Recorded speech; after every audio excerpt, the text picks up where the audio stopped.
বগুড়ার সান্তাহার উপজেলার আদমদিঘি উপজেলার বাগবাড়ি নামক যে জায়গা সেখানে মূলত একটি লাইনচ্যুত হয়েছে।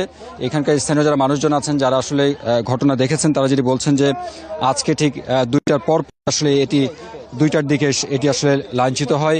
এই ট্রেনটি মূলত কমলাপুর থেকে চিলাহাটির দিকে যাচ্ছিল। আপনি জানেন যে আর মাত্র 2-1 দিন পরেই মুসলমানদের সবচেয়ে বড় ধর্মীয় উৎসব ঈদ উল ফিতর, এবং সেই উৎসবকে কেন্দ্র করে শত শত মানুষ, হাজার হাজার মানুষ এই ট্রেনটিতে যাচ্ছিলেন তাদের নিজ নিজ গন্তব্যে। এবং এইখান থেকে সান্তাহার যে জংশন, সান্তাহার যে স্টেশন, অনেক বড় একটি স্টেশন দেশের, সেটি কিন্তু মাত্র অল্প কিছু দূরেই।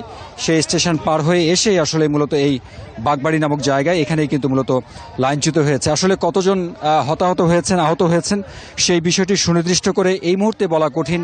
যদিও বা আমরা দেখছি যে বিভিন্ন জায়গার যে ফায়ার স্টেশনে যে গাড়িগুলো আছে জরুরি সেবা দেওয়ার জন্য, সেই গাড়িগুলোতে করে যারা আহত হয়েছেন তাদেরকে আসলে মূলত নিয়ে যাওয়া হচ্ছে আশপাশের যে স্বাস্থ্য কমপ্লেক্সগুলো আছে সেগুলোতে। আমরা নওগাঁতেও একটি গাড়ি নিয়ে যেতে দেখেছি, একটু আগে আসলে মূলত নিয়ে গেছে।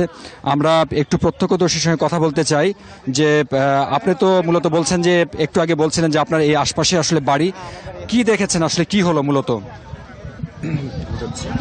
ভাই, আমরা এটা আগামীকালকে রেলটা 6 ইঞ্চি ফাটা ছিল, আমরা কাপড় দিয়ে ব্যান দিয়ে রেখা দিছিলাম।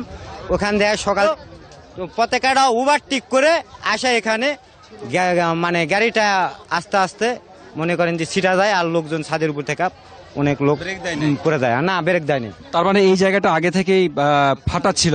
ফাটা ছিল এই জায়গাটা। এটা হচ্ছে যে পাশের কোনো স্টেশনে জানানো হয়নি? জানানো হয়েছে, মিস্ত্রিরা আসা কাজ করছিল, ওখানে লাল ফাল্লা পতাকা দেওয়া ছিল।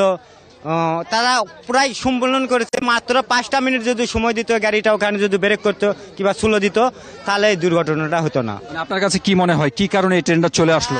ঘটনা হলো, কারণ হচ্ছে সবচেয়ে ড্রাইভারের দোষ। কারণ ড্রাইভার তো দেখছে যে লাল পতাকা দেওয়া আছে, লাল ফাল্লা দেওয়া আছে, তাও তো দূরে। এটা তো হাইড্রোলিক ট্রেন, আপনি লাল পতাকা যেখানে দেওয়া ছিল ওখান থেকেও যদি ব্রেক করতো, এই জায়গায় আসা মানে গাড়িটা আটকা যেত। কতজন মানুষ আহত হয়েছে এখানে?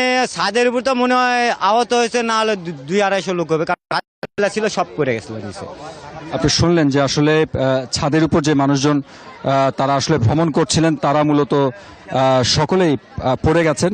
দুই পাশে আসলে বেশ গভীর খাদ আছে, অর্থাৎ জমি, সেগুলোতে মূলত কিন্তু পড়ে গেছে মানুষজন। এবং আমরা আগেও বলছিলাম যে যারা আহত হয়েছে তাদেরকে কিন্তু আশপাশের যে স্বাস্থ্য কমপ্লেক্সগুলো আছে, ফায়ার সার্ভিসের গাড়িগুলো আমরা দেখেছি, বেশ কয়েকটি গাড়ি, তারা কিন্তু মূলত নিয়ে যাচ্ছিলেন। এবং স্থানীয় যে মানুষজন তারা যেটি বলছিলেন যে আগে থেকেই এই জায়গাটি আসলে এক জায়গায় ফাটল ছিল, যেটি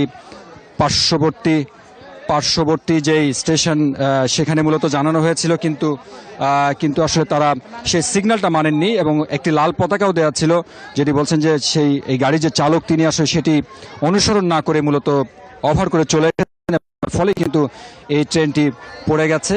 তবে এই মুহূর্তে আসলে যেটি বলছিলাম যে ঠিক করে আসলে বলা মুশকিল যে কতজন মানুষ আসলে আহত আছেন। তবে যেটি শোনা যাচ্ছে যে প্রচুর সংখ্যক মানুষজন হতাহত হয়েছে, তাদেরকে আসলে পাশের যেই স্বাস্থ্য কমপ্লেক্সগুলো আছে সেগুলোতেই চিকিৎসা দেওয়া হচ্ছে। বা আপনি জানেন যে যেহেতু ঈদ কেন্দ্রিক এই যাত্রা চলছিল, সেই জায়গায় প্রচুর সংখ্যক মানুষজন, নির্দিষ্ট যে আসন সে টিকিট ছাড়াও প্রচুর সংখ্যক মানুষজন ছিলেন যারা কিন্তু এই ট্রেনে আসলে ভ্রমণ করছিলেন। আমরা আসলে এইখানকার